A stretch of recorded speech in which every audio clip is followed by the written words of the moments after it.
Hey there, and welcome to the Hour of History podcast. I'm your host, Stephen Bauman, and this week I'm talking with Zoe Quach about her book, Calm Clarity, How to Use Science to Rewire Your Brain for Greater Wisdom, Fulfillment, and Joy. Now, I know Zoe from my time back in Philadelphia, and every time I talk to her, I leave with a new bit of knowledge that makes me sort of reconsider the way I had been conceiving things in my life. So I think you'll find this a fascinating conversation. She's a fascinating person who grew up in Philly and sort of went all over the world, asked some super interesting questions, found some really inspiring answers, and is now sharing this science of mind, the things she's researched, with a whole lot of people, from students all the way to top level executives. So I think it's a fascinating conversation. It'll be of interest to anyone who's interested in the mind. Certainly historians are into that. So I hope you all enjoy the conversation. As always, there's going to be some great extra content at hourofhistory.com, links to the book and to exclusive stuff that you can check out and follow up on this conversation. So without saying any more, thanks a lot for listening on Hour of History. It's our world, anytime, any place. Enjoy. You're listening to the Hour of History podcast. Our world, anytime, any place. With your host, Stephen Bauman, and producer, James Abel. The Hour of History is a member of Episodic Network, an association of fun, interesting, and informative podcasts. EpisodicNetwork.com. Without further delay, your Hour of History starts right now. Hello, and welcome to Hour of History. I have with me Zoe Quach. How's it going, Zoe? Hi, it's going great. I'm really glad to connect with you and have this conversation. Yeah, so it's cool. I remember I met you back in Philadelphia when you were still working on getting this book out, Calm Clarity, and now here we are years later. It's been out for a year. It's in paperback and audiobook and Kindle and all these formats. Before we get to the book, can you maybe tell us a little bit about yourself, who you are, and what you're interested in? Sure. So I think of myself as a social entrepreneur who uses neuroscience and mindfulness to help people and organizations transform.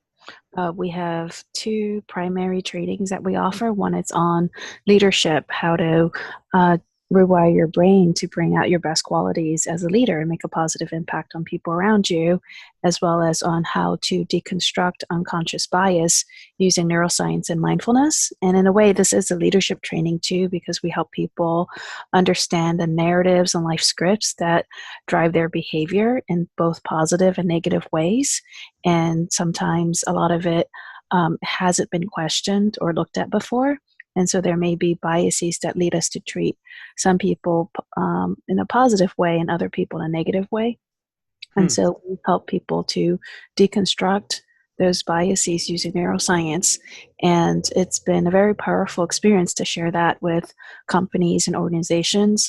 It's one of the few unconscious bias trainings where at the end, people actually come up and hug the trainer and thank me for changing the way they see the world. Oh, very interesting. I hadn't really thought of it in a crossover sense, and but that could be really useful for historians too. I would imagine so, because they say history is written by the conquerors, right? Yeah. It's written by dominant groups, and people who are not in power don't really get to have a voice in the history that's taught in institutions. Yeah, it's interesting. And so you're thinking a lot about sort of the perspective and approach people have to the world? Yeah, in many ways, that's what mindfulness does, is helps you step back from whatever lens you have that you might not see because it's invisible to you, but you can break down or deconstruct the way that your mind perceives raw sensations, emotions, perceptions, and how it spins all this into a story that allows you to navigate the world in a certain way and have a certain identity that you can get very attached to and not want to change. And as you watch, in science, they call this process metacognition. So as you become aware of how your mind works, both scientifically and through these observations using mindfulness, you gain more self-mastery on how you interact with the world and break free of self-limiting patterns and stories and narratives that hold you back. And you have the power to become the author of your own life story, no matter what your background, no matter what opportunities were or weren't given to you. You have the power to write your story. And it doesn't mean that you can make it a fantasy, but it means that some of the things that a lot of people can let hold us back don't necessarily have to hold us back. So it can be ultimately a very liberating thing. Now, did this originally come to you from your background studying mindfulness or your background in science? What sort of background did you have in those things? Well, it came to me because I grew up in inner city Philadelphia. It's in a community that was very much held back by negative beliefs and experiences, trauma, lots of adversity. And there's something called learned helplessness that they talk about in positive psychology, that once human beings are subject to such negative experiences, they come to expect negativity rather than positive outcomes. And so in that type of environment, it was a struggle to see the upside, to see a future, to have hope. And I did my best to think about, opportunities and be optimistic, but it wasn't easy. And somehow, despite all the traumas I witnessed, both in terms of escaping Vietnam as a refugee, as a baby, and then growing up in this very violent neighborhood, I was academically successful and I got into Harvard, only to then collapse under the weight of culture shock and social isolation. Not having a social support network at Harvard, all the symptoms of PTSD that I had managed to suppress or hold back or push through, I couldn't do that anymore. And when I decided to get help, that's really when I started to learn about the brain. So I spoke with a psychiatrist who recommended I take anti-anxiety medication and a serotonin reuptake inhibitor, Zoloft. And I got fascinated by what these things were doing to my brain and how my worldview was changing thanks to playing with the biochemistry, the neurochemistry, in fact. And I wanted to learn more. So I started digging into research about the brain and realized that how I was using it had a big impact on what it was really good at doing. And I was using it to think about a lot of negatives. I was using it to focus on worst case scenarios. I was a defensive pessimist. I used it to think through all the bad things that could happen and try to come up with a plan. But I was not at all good at thinking about the good things that could happen and anticipating joy and positive outcomes. And so I realized that's part of the reason why I was depressed, because my neural networks were not balanced at all. And if I wanted to be able to experience the positives of life, I would have to learn to use those positive neural circuits, but in a way that was realistic, not like living in the fantasy world. And so that's when I began what I call mind hacking. So experimenting with ways to rewire the brain in a very practical, realistic way based on neuroscience to gain distance from the stories that I had in my mind about what was possible and what wasn't possible, and not let my personal history of violence, trauma, very horrible events in my past shape my future. Wow. And so is this mind hacking, is it the sort of things that we do, like could reading a book be doing the same sort of thing? Is it that broadly defined? Well, neuroplasticity is like that. any experience you have, anything that fires and wires circuits together is changing your brain. So no matter what you're doing, if you're whatever you're having for breakfast, whatever you're having for lunch or dinner, whether you enjoy it or don't enjoy it, all of that is creating associations. Neurons are firing and wiring together in your brain, regardless of anything you do. If you write right-handed and you start to write left-handed, those neurons are firing and your left-handed networks get stronger if you do that repeatedly, right? So whatever you do has an impact on your brain, but is it lasting? For it to be lasting, you have to commit to do it habitually in a daily routine, right? If you really want those neural networks to become like a default state, you have to try to fire them as much as possible so that they actually wire together and they can self-activate. And so in the Calm Clarity framework, which I describe in the book, to make things simple enough, because I started so to backtrack a little bit, I graduated from Harvard and wanted to change the world, but I didn't know how. I didn't have any skills. I didn't have any social networks. I had no resources. I had no real life experience except, getting through Harvard, right? So I wanted to learn how to change the world. So I went into management consulting, and luckily I had friends who did introductions. I graduated unemployed as an art major. So the fact that they gave me a boost helped me get interviews, and I eventually got an offer in a management consulting firm. Then the track was to go to business school.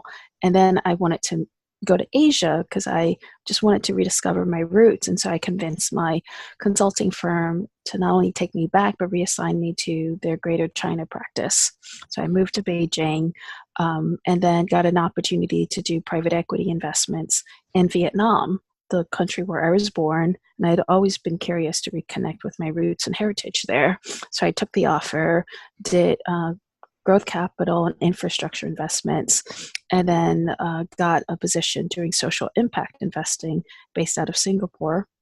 That didn't quite work out, but what I realized was I had learned all the skills that I wanted to learn about how to change the world. I had learned most recently about how social entrepreneurship works. And so it was time to take a leap of faith that I could make the change that I always wanted to make. I could create the impact I wanted to make, but I didn't know what to do. Like I didn't have a sense of what could I do to move the needle, right? How could I change the system? And so I decided to go soul searching. And I'd come across the Dalai Lama's dialogues with neuroscientists, the Mind and Life Institute.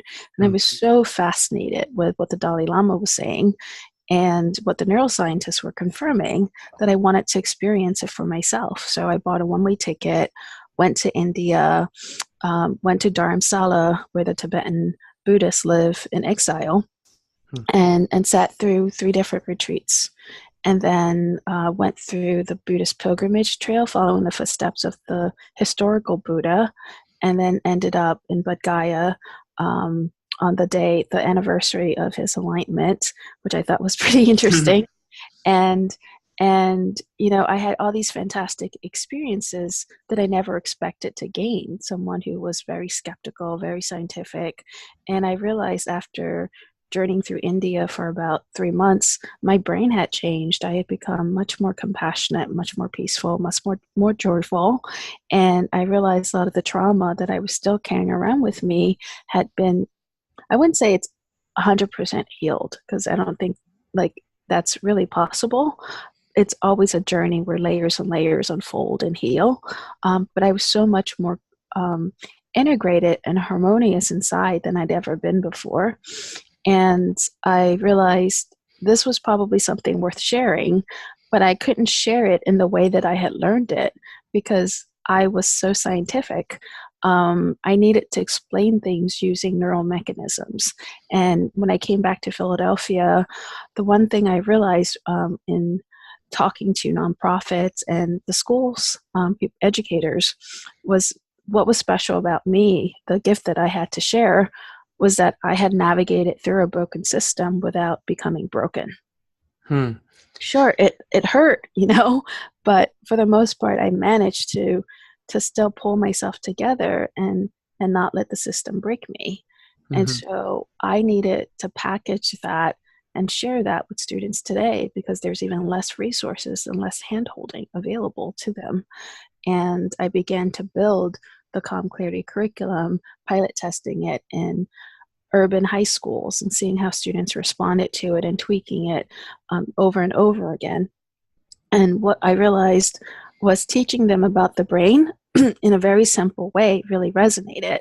And so the framework that the framework that we use is to explain that there are three primary patterns of brain activation that all of us fluctuate through. To keep it simple so that a teenager growing up in the inner city can use it, we say brain 1.0 is you can consider that your inner Godzilla. It's your self-preservation system, your fight or flight defenses. If you experience threats, lack of safety, it goes off, right? If you experience trauma, it can stay on forever. You can become hypervigilant. You can be frozen in that state. And what all of us have to do is learn how to turn it off and bring the body back to harmony, to homeostasis. Then in our teenage years, what I call brain 2.0, the dopamine and reward system accelerates in development. And for most people, it completely takes over, making us chase things like status, being cool, being popular. Whenever the latest gadget comes out and you just have to have it, that's brain 2.0, right? Mm-hmm. So it gives us motivation to chase things we believe will bring us happiness, but it also makes us feel like all or nothing about it, that if we don't get these things, we're going to die. Or like if this girl doesn't like this boy back, his life is over. Or if you don't make the team, your life is over. If you don't get into this school, your life is over. But there are a lot of alternatives there. Your life really isn't over.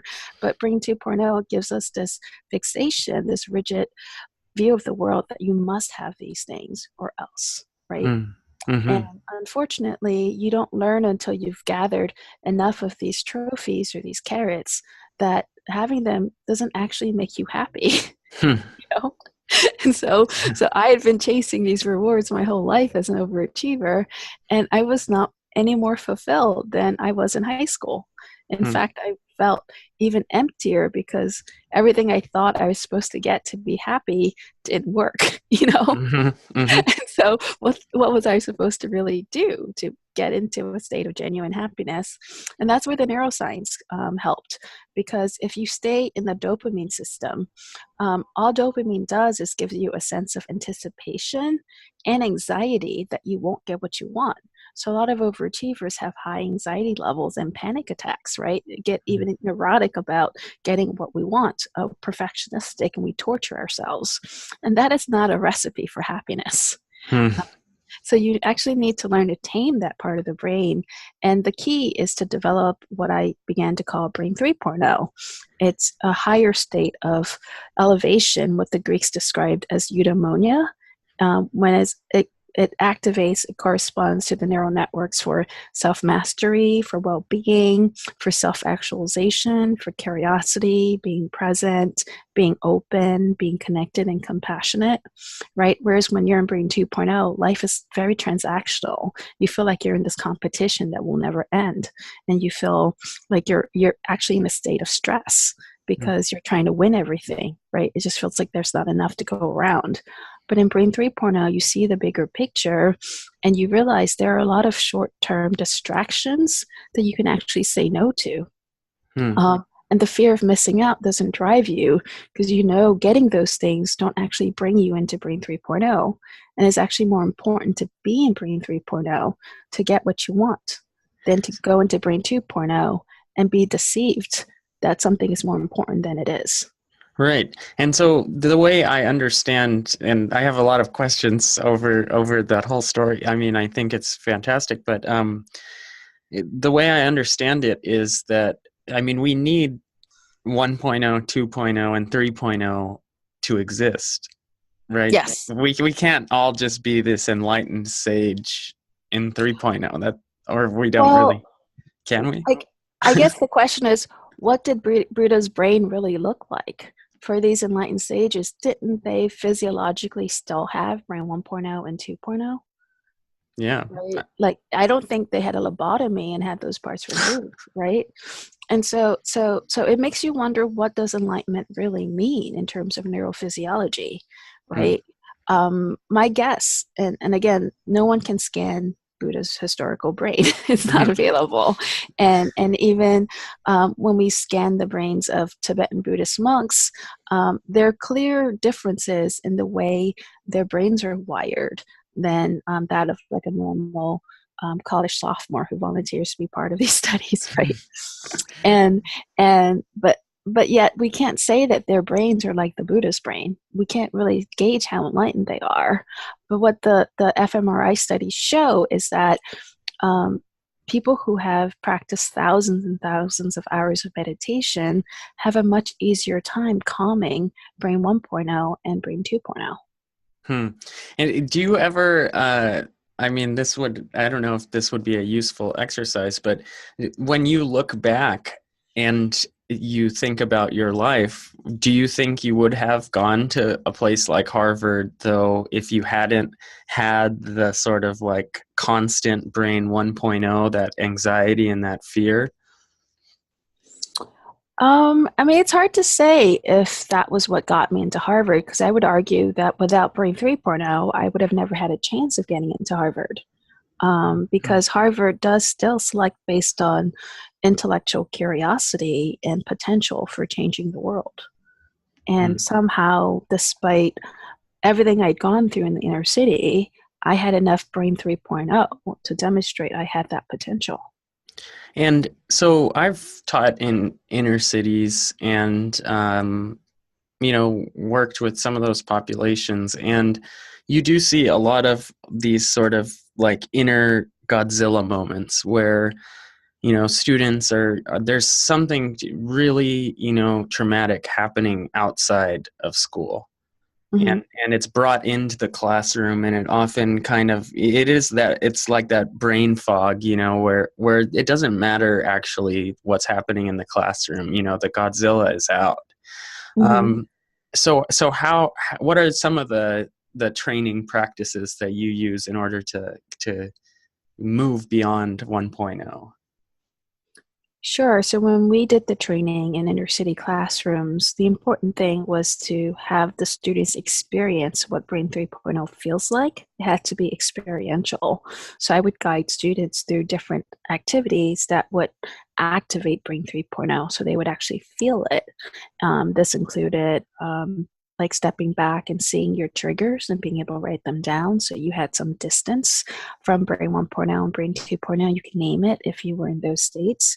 Instead of believing that those states are you, you could step back and say, hey, I've been triggered, right? My inner teen wolf has taken over, or I hear what my inner teen wolf is saying, but also realize that you have a choice not to be your inner teen wolf or to be your inner Godzilla.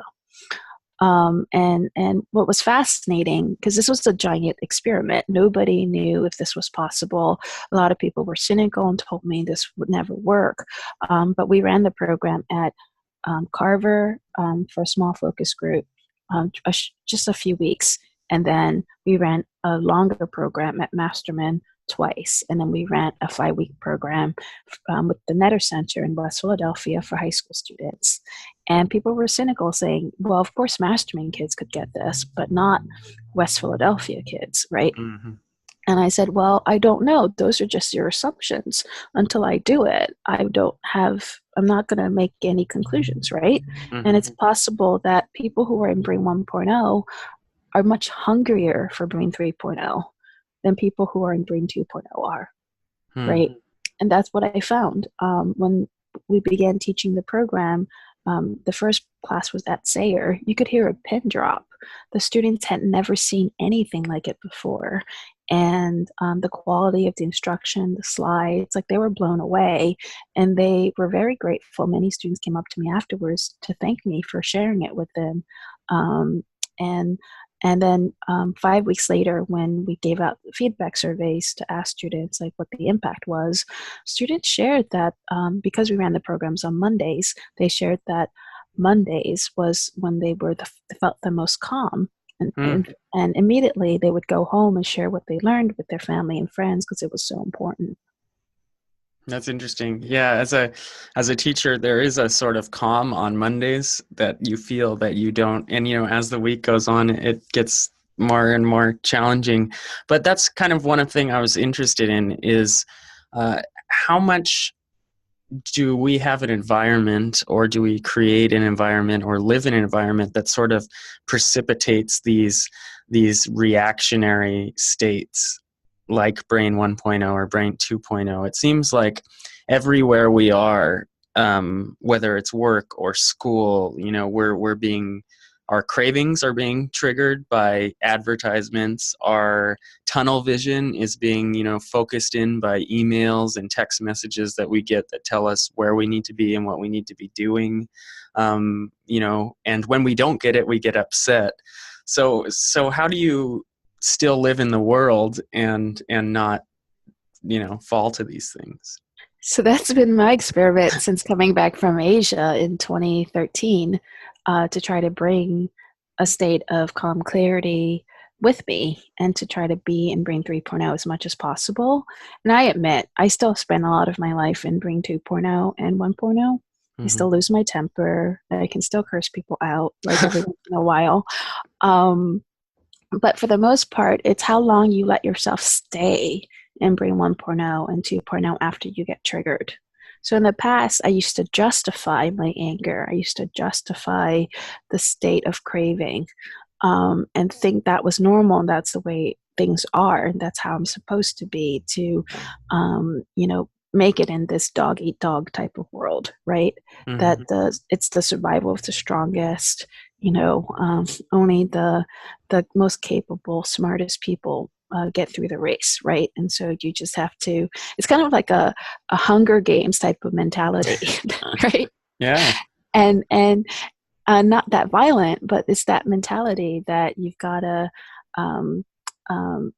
run this race, this gauntlet, and survive, even though the gauntlet creates so much anxiety and so much stress, right? Mm-hmm. And so what's changed is that I'm no longer enamored by the gauntlet, right? And I realized the value of being in Brain 3.0 is that when you are in Brain 3.0, it's like you can transmit it because these emotional states are contagious. And thousands of people flock to see the Dalai Lama when he speaks, to see Thich Nhat Hanh or Pema Chodron, because they're like generators for Brain 3.0. Just being in their aura somehow lifts people into that state, right? All these people marched on Washington to spend time with Martin Luther King and be inspired by him. Like, we're actually hungry for Brain 3.0 more than we realize. We just haven't named it, and we don't realize how you can systematically try to develop this brain state, this pattern of brain activation, and we settle for Brain 2.0 and Brain 1.0. Go on. I was going to say, like, when we've worked with the students and they've experienced themselves in Brain 3.0, light bulb goes off, and many of them say, this is the real me. The inner Godzilla and inner Teen Wolf, that's not really who I am, is something that comes out, because I'm human and I have this fight or flight and this reward systems, but it's not the real me. Like, I feel like I'm my best self. And I know that I can evolve towards the future I want if I'm in Brain 3.0. Yeah, it's that's interesting. The real me comment. 'Cause I've heard similar things too. But back to the Dalai Lama for a second. Isn't there? But there's only one Dalai Lama. Is it possible that we could have, like, a bunch of them running around? Because the figures that you named, who are kind of exemplify this Brain 3.0, I mean, they're extraordinary figures. Well, I think they seem extraordinary figures because they're famous. What about the ones who never became famous, who were never elevated by history into the spotlight? And I think most of us can think of mentors and other role models in our lives that somehow had a lot of Brain 3.0 and made us look up to them, but they lived quiet lives, not in the spotlight. And think about Rosa Parks. How many Rosa Parks are there that never became elevated by the history books. So you're saying the historian is the problem. Well, I'm just saying that the Brain 2.0 way of looking at the world is to pick extraordinary people and make them seem more extraordinary and create personas around them that may or may not reflect who they really are. And then, and also, are you saying that these are not independent, right? They interact with each other, so you can have Brain 2.0 and Brain 3.0 at the same time.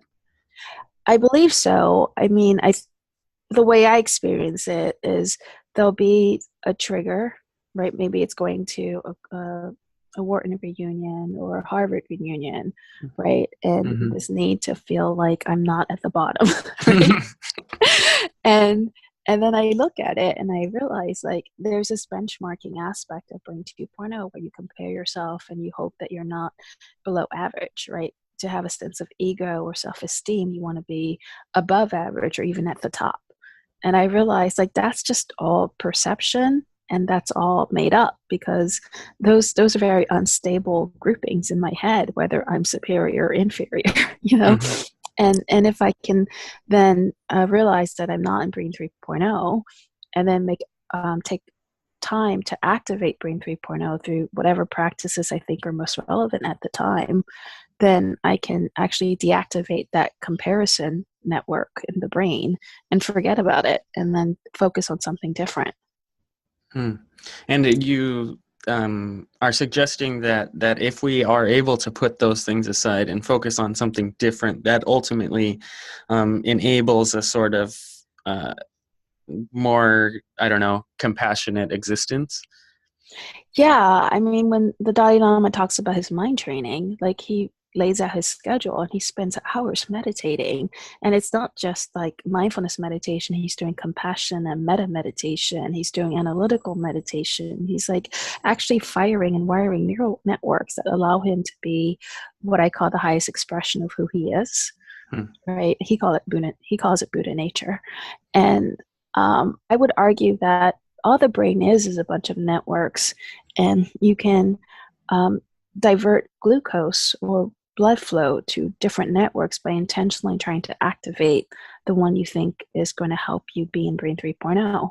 So when blood flow rushes to Brain 1.0 and puts you in a fight or flight state, you have the choice of intentionally activating Brain 3.0 neural networks and move the blood flow back to Brain 3.0. Yeah, and so that's fascinating. And one thing I've seen, especially like, when working in inner city areas, is like, some of the favorite snacks are like Takis or, the big Arizona iced teas. And does that make it more challenging? It must, because you're putting all these chemicals and other chemicals that we often load our body with. How does that impact our ability to wire our neural networks? Yeah, unfortunately, junk food and comfort eating tends to be linked to Brain 2.0 and Brain 1.0. So a lot of times when we're in Brain 1.0 and we want to escape that feeling, we'll go eat our comfort foods. Or if we're feeling down on ourselves, we think we deserve a reward, we'll look for sugar, right? And unfortunately, what you eat can affect the way you think and make it harder to activate Brain 3.0. And the good news is as you activate Brain 3.0, you receive much more guidance from like your internal digestive system, what it prefers to eat. And so you don't binge as much in terms of comfort food or sugar. You don't binge as much on escaping your feelings through food. And that's the powerful part, is you hold space for these emotions to be released. You're aware of them, you're not afraid of them. And then once they're released, you kind of transform that pain inside to a sense of harmony and learning and growth and strength and resilience. And the foods that you crave are different. You naturally want to eat food that's more nourishing for your body. You naturally want to eat foods that enhance Brain 3.0. Hmm. But this all, I mean, it sounds well, first it sounds challenging because you have to get over those sort of like artificial, hyper stimuli that replicate what our natural, we naturally kind of crave maybe the sugar from an apple, and I get like 100 times that when I eat gummy bears. Um, so there's that challenge, but then it also seems like almost all the messages that we get in daily living are counter to this, you know It's and true. We have a yeah, culture that celebrates Brain 3.0, I mean, Brain 2.0, yeah. right? It celebrates survival of the fittest. It celebrates being the alpha male, the alpha female. It celebrates, um, the winners of this broken system. And so people who win in the system become entrenched in the system and don't have much motivation to actually change it, even though they Hmm. know it's broken, right? So I found it's actually much more challenging to motivate someone who's been winning in Brain 2.0 to shift into Brain 3.0. It's a lot easier for someone in Brain 1.0 to say, oh, I will never be or experience the best of who I can be if I stay in Brain 1.0. And I can see how Brain 2.0 is a way of escaping Brain 1.0. It doesn't actually solve my problems. And so Brain 3.0, it's the most direct route to a solution, And right? yeah, and so you've worked now with students and adults. What are some of the differences you see in working with different age groups? Sure. Well, we actually run the same training for every age group from high school to executives of leading corporations. I Hmm. mean, it's the same slides, same concepts. And what I adapt is the stories, right? Huh. When participants share their personal examples, then that becomes part of the facilitation, what their challenges are. So we will adapt the facilitation to be relevant to their everyday lives. Um, when we work with students, they talk about what triggers them into Brain 2.0, right? And the Hmm. triggers are somewhat different from what would bring an executive into Brain 2.0. So that's something that is universal, but also particular to each age group. So students will talk about like social media and Snapchat and having friends like talk to them, buying the latest thing that everyone else has, getting a driver's license first, getting to the college they want or not getting to the college they want. And then when it comes to executives, a lot of it's around how do you motivate an organization? How do you deal with the loneliness of being a leader? How do you um, um, try to tap into people's intrinsic motivation rather than just telling them and ordering what to do? Being aware of the power of being in charge and not like throwing it around um, unconsciously and realizing how much you can scare people when you don't even realize it. Hmm. And you talked about the sort of difficulty of getting someone, who's winning to like think or to change or to it does seem like a lot of the issues, especially that I've talked to historians about, a lot of the issues, like the environment and things like that, a lot of the destruction is caused by the so-called winners. What in your experience as someone who was winning, but going to fantastic schools and getting a job and going, to these postings in Asia where you got to sort of look back into your history, like that all sounds great on paper. What made you question this concept of winning? Sure. I think where we have traction with people who have been winners in Brain 2.0 is the realization that they're still not happy or fulfilled, or their family is going through a lot of issues that Brain 2.0 brings up um, that they would rather um, heal or solve. And so people, for instance, may have children with high anxiety. People may themselves not be able to sleep at night.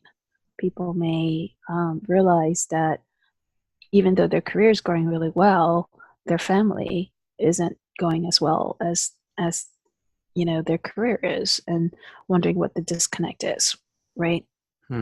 And so most people are self-aware, and a lot of the people I've talked to who've embraced the Calm Clarity program in leadership positions, it's because they realize they've been following scripts, narratives about what success is, and they haven't actually developed a sense of self, a sense of self-actualization. While they've been successful, they've kind of gone through the motions, and they're actually not happy. And they don't feel like they are making the contribution they could have. And they don't have the legacy that they want to impart to the world. And the only way to do that is to shift into Brain 3.0. And they have the intelligence and the life experience and wisdom to see that Brain 2.0 can feel good, but it's ultimately very deceptive. And so when we've gone through the program, some of the biggest insights people have shared is the reason why they don't spend more time in Brain 3.0 is because they're totally distracted by Brain 2.0. Like, it's so tempting. It feels so good, but it's actually just a mirage, right? It's a illusion. It's not actually real. And they don't want to fall for it anymore. Yeah, and we've sort of made it so easy to be constantly distracted that you really could go through a significant portion, if not all of your life, just completely distracted. Yeah, you could just spend your life on social media, chasing dopamine likes, Yeah. and realize you haven't actually accomplished anything meaningful. It's interesting. And one of the focuses of sort of this book and things that you've dealt with in your life is this anxiety. And it seems like anxiety is going to be anxiety and loneliness, I would say. These are like the two like really kind of scary things that I see and hear about often in individuals. It seems like everyone is more anxious. People are feeling more lonely than ever. This is all problems that can be helped with some of the suggestions you make.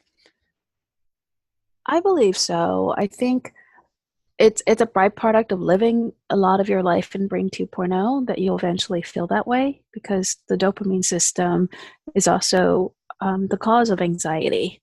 When you have a constant fear of missing out, that you're chasing, you never catch up, and it's on your head, right? That you need these things, and you've never questioned, do you really need these things?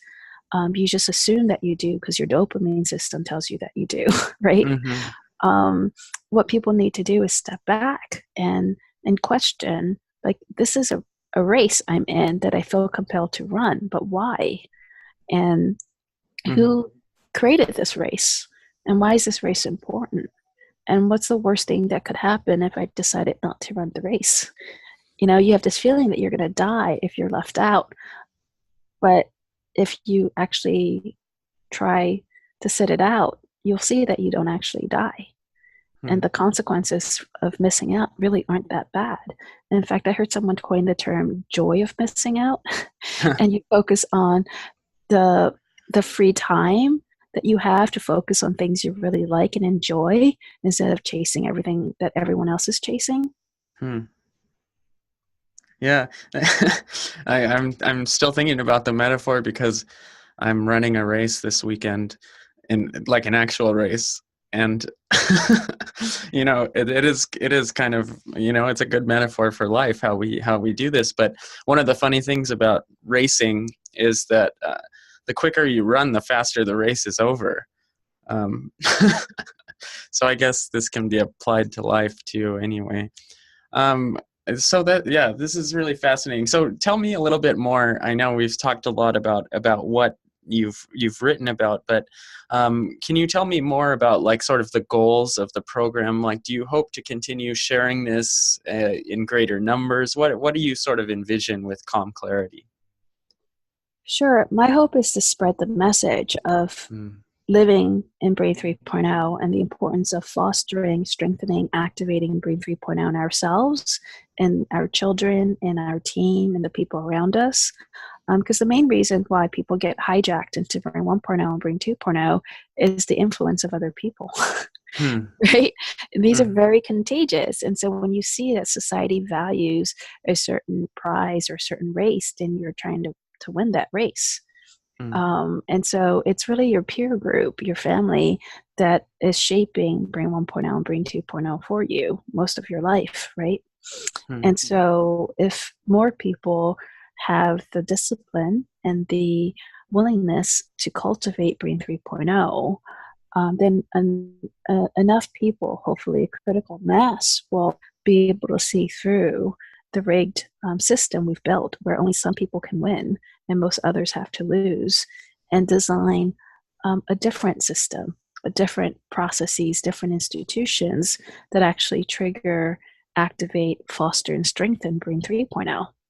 And are you optimistic about this sort of thing, or are we dealing with like a sort of Malthusian, the world's just simply too big to really reimagine these, this sort of system that we all seem to be existing in now?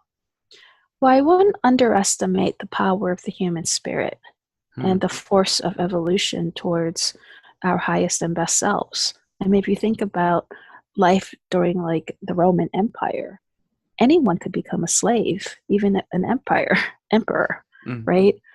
And anyone at any point could be abducted and sold into slavery, right? That doesn't happen anymore, you know.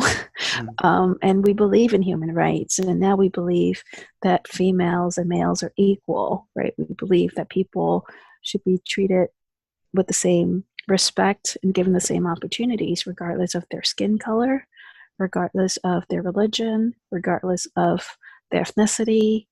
I mean, that doesn't always play out in reality, but we adopt these beliefs now. And the world is evolving in a way that most of us take for granted because we're looking at comparing this year to last year. But Hmm. if you compare like this century with previous centuries, if you compare this time with previous millennia, you'll see that the quality of life is vastly improved, right? Hmm. Oh And yeah. that our beliefs and our ethics and our morality are much more sophisticated now than they've ever been, right? And so I am optimistic if you look at the thousands of years of history, how much we've evolved from caveman days to today, that we can figure this out. And I think what gives me the most hope is everyone I've shared the Calm Clarity training with, when they get it, everyone goes, wow, I don't want to spend as much of my life in Brain 2.0 or Brain 1.0 anymore. Hmm. I really need to spend more time in Brain 3.0.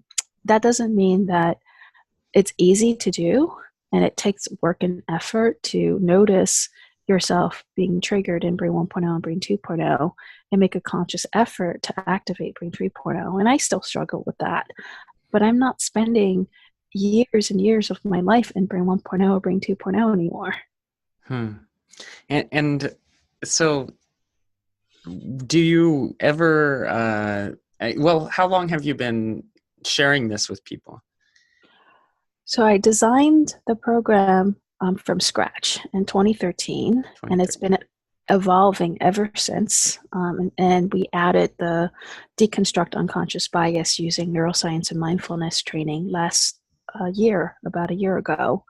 And so things are continuously evolving. I think I'm much better now at conveying the message Hmm. than I was even a year ago around the time of the book launch.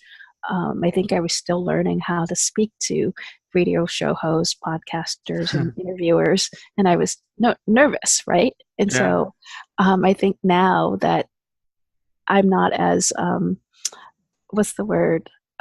Distracted by my own anxiety, right, to perform, I do a better job of explaining the concepts. And like any muscle, if you don't continue to practice and continue to work it out, the muscle tends to atrophy. What is your sort of experience with follow-up, or how do people not just leave with this message after they read your book, but make it into a practice that they continue.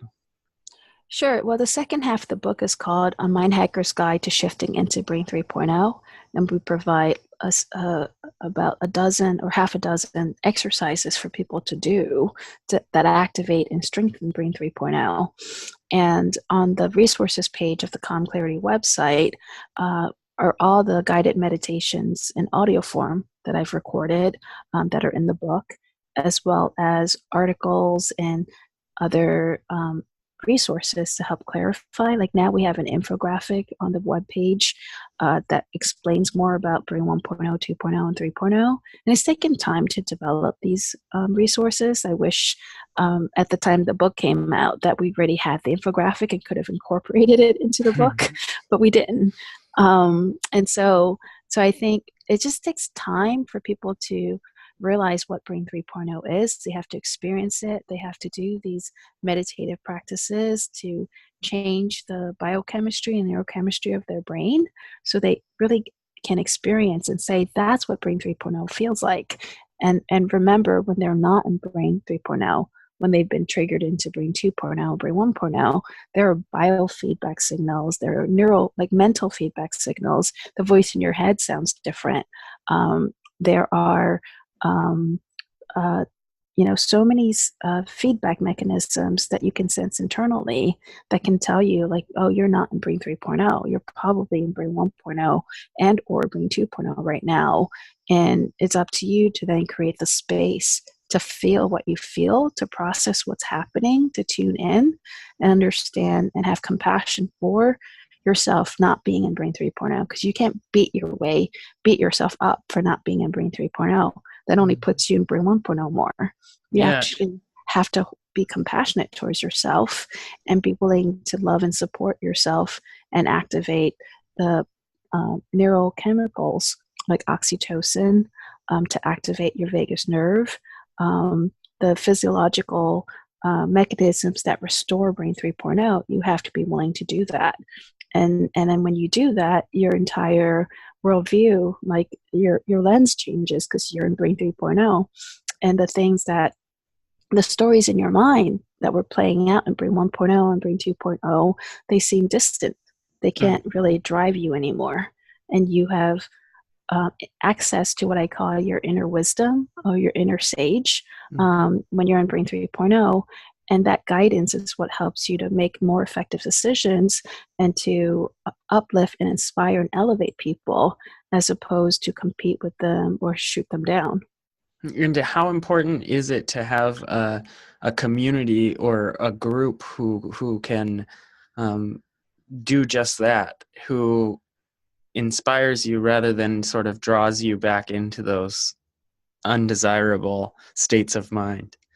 It's extremely important because we're very sensitive to other people's emotions, and through our mirror neuron system, it's contagious what other people feel. So all of us need to have mentors, role models, advisors, close friends who can give us like a jump start, when we get trapped in Brain 1.0 or Brain 2.0, and they can quickly talk to us in a way that helps activate the neural networks of Brain 3.0 more quickly than we can do it for ourselves, right? And one of the place where you and I met is the Tibetan Buddhist Center, the Chenrezig Tibetan Buddhist Center in Philadelphia, and they have what is called a Sangha, a community of people who practice the teachings of the Buddha with genuine sincerity. And I try to go there as often as I can when I'm in town, because just being in that space and knowing that that's an intention helps me to be in Brain 3.0, and the spiritual director, Lama Losang, is very open-minded, joyful, and welcoming.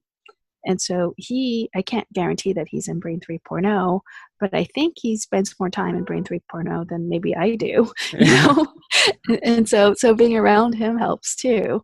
So I'm still not someone like I don't consider myself to be a Buddhist because I don't really enjoy labels, and I'm not a religious person. So a lot of the doctrines and teachings, they don't really resonate with me. But I enjoy the practices that activate Brain 3.0. And that's what motivates me to continue to go to the center to learn more about how these practices work. And on my own, I may do some research to try to figure out what the neuromechanisms are. Yeah, and it's kind of extraordinary when, like you just kind of feel when you're around people who are just, sending off good vibes. That's like kind of the lazy man's guide to enlightenment. I don't know if you've seen that one. Actually, no, but I get it. This is a good segue into our suggestions since the hour's blown by very fast anyway. We usually end the hour of history with a suggestion for the audience. It can be anything. Do you want to go first, Sway? Sure. Well, I think I made 2 suggestions already. One is to check out the Calm Clarity website for the resources page, or see our infographic if you want to better understand the framework. The infographic's on the main page, and on the resources page, there are a few guided meditations people can try to see what Brain 3.0 feels like when they do these practices. And also, if they are in Philadelphia, come check out the Chenrezig Tibetan Buddhist Center. And I think you can Google it and find the website and the address, and see if, being part of a Sangha has an effect of helping activate Brain 3.0. Yeah, I think those are great suggestions. Do you know if they're still doing video? I believe they do webcast every Sunday. Yeah, so even if you're like kind of skeptical or you don't know what it is, you can even check it out before, and then you can see that it's a cool place. Those are excellent suggestions. My suggestion, it's funny actually, throughout this conversation, it's kind of inspired me to think of all these things along the way, that have really inspired me as well. So like I have like a million suggestions now, and I guess this is kind of the positive reinforcement that you're talking about. When you talk to someone like this, then you just get all these great ideas. But I'm going to choose, long story short, I have to get to my suggestion. I'm going to choose a book that I got like a really long time ago. I must have gotten in high school or middle school, or anyway. It was Thich Nhat Hanh's The Long Road Turns to Joy, just a small book on his guide to walking meditation. And, it just gives you the steps of walking, which sounds like basic, but... Well, the way he walks is a way of walking in Brain 3.0, and it is very powerful. It's very powerful, and it's challenging to do that. Like you said, you have to be conscious and kind of train your mind to get to that Brain 3.0. So that's my suggestion. Another hour has gone by very quickly on Hour of History. Is there anything else you'd like to say?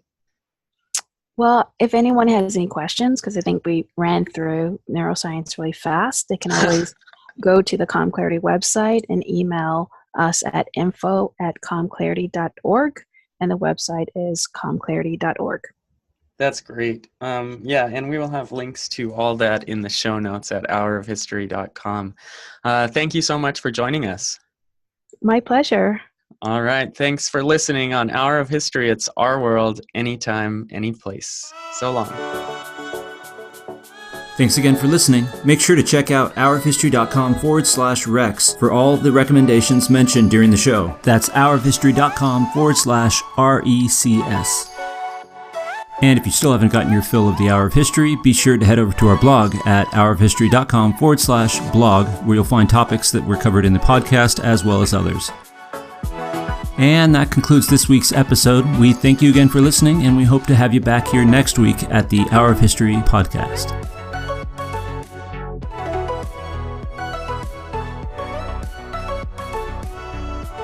Hey, Hour of History podcast fans, have you checked out the Hour of History blog, hourofhistory.com/blog, updated twice a month with new content talking about the trials and tribulations of becoming a historian, as well as some great suggestions for books, movies, and just about everything else under the sun. hourofhistory.com/blog. Hour of History, it's our world, anytime, any place.